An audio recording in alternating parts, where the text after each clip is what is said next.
Hey, it's Deborah Poneman, founder of Yes to Success Seminars, where we share knowledge and tools for you to live your ultimate life.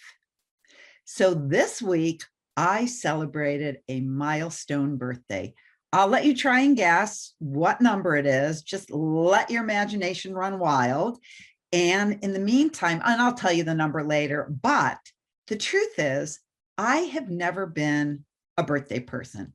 Whenever my birthday rolls around, I just like to spend it, well, like any other day, doing my favorite thing, which is working, writing, speaking, creating these messages for you, or else I like to spend it in silence, meditating, setting my goals for the coming year, or else just being with my family. Actually, I remember my 60th birthday, and my wonderful then husband, Fred, said that he would have any kind of party that I wanted, or he would take me to any restaurant in Chicago. He says, Charlie Trotter's, True, whatever I wanted. And I chose to go to the vegetarian cafeteria so that my kids and their friends could come, and also that we could wear our sweats and our blue jeans. But when I was little, I loved my birthdays and the birthday parties my mom would make me. I love how she would pour her heart into every detail and transform our modest basement into a little girl's dream party room, or at least this little girl's dream party room. And I always got a pretty new dress, and she would make my favorite foods, cornflake chicken and Jello mold, with all of the different colored Jellos in it, and Jay's potato chips, which I think was a Chicago thing, and lots of candy from the candy rack at my dad's drugstore. My dad owned a drugstore when I was little. Imagine that. And so we got all the candy we wanted. We put them in those little paper cup things, that each child got. Anyway, and the cake. Okay, picture this. Picture not a square cake, but kind of like a mound, not a gigantic mound, but like a thin, tall mound. And it was pink frosted and it had pink sparkles all over it. But in the middle was a doll. So the mound was the doll's dress. Yep, that was my birthday cake. So I've often wondered why it is that I don't really care that much about birthdays. And it's not because I mind getting older. I never had any angst about 40 or 50 or 60 or now 70.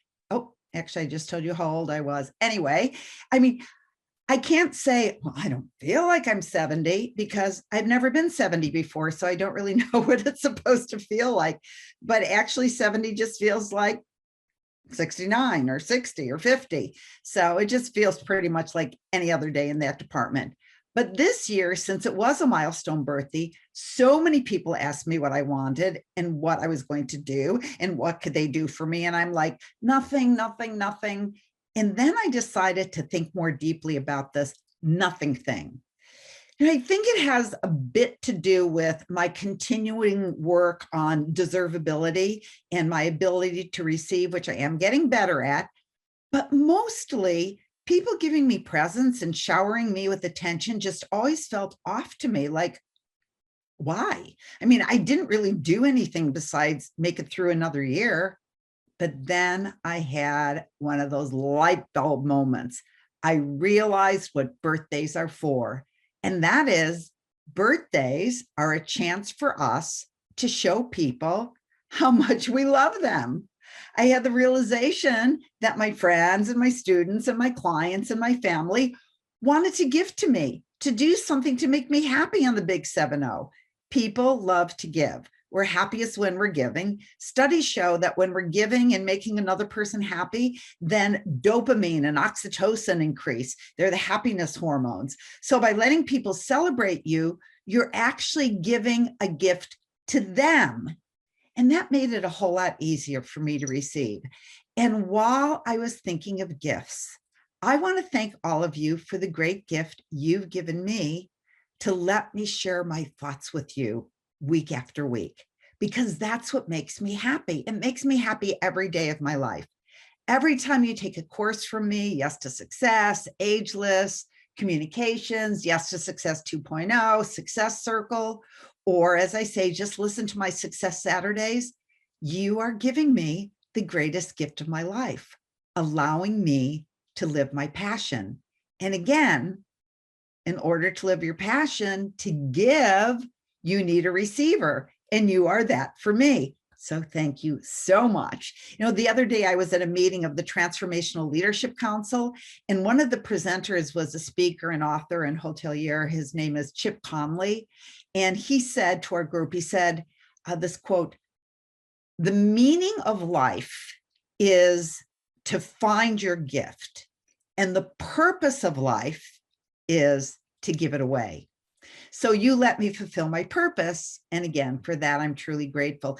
And after Chip spoke at TLC, our next guest was Jim Kwik, who you've probably all heard of. He has, I think it's the #1 self-improvement podcast on Apple and Spotify and wherever else. Anyway, he said it in a slightly different way. He said, your passion is what lights you up.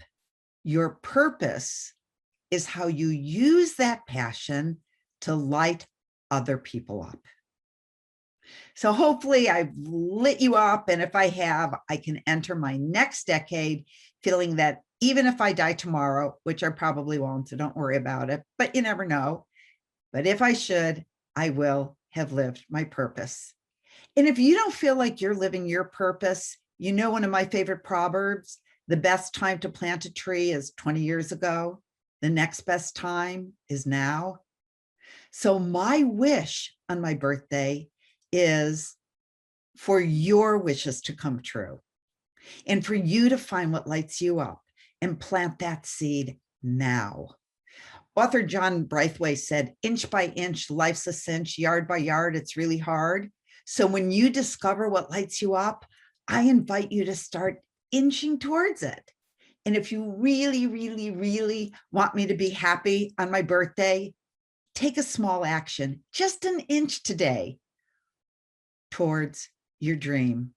And if you do this and then take another inch every day, that would be the best gift you can give me. And this would be my best birthday ever. So I send you great love on my birthday and every day.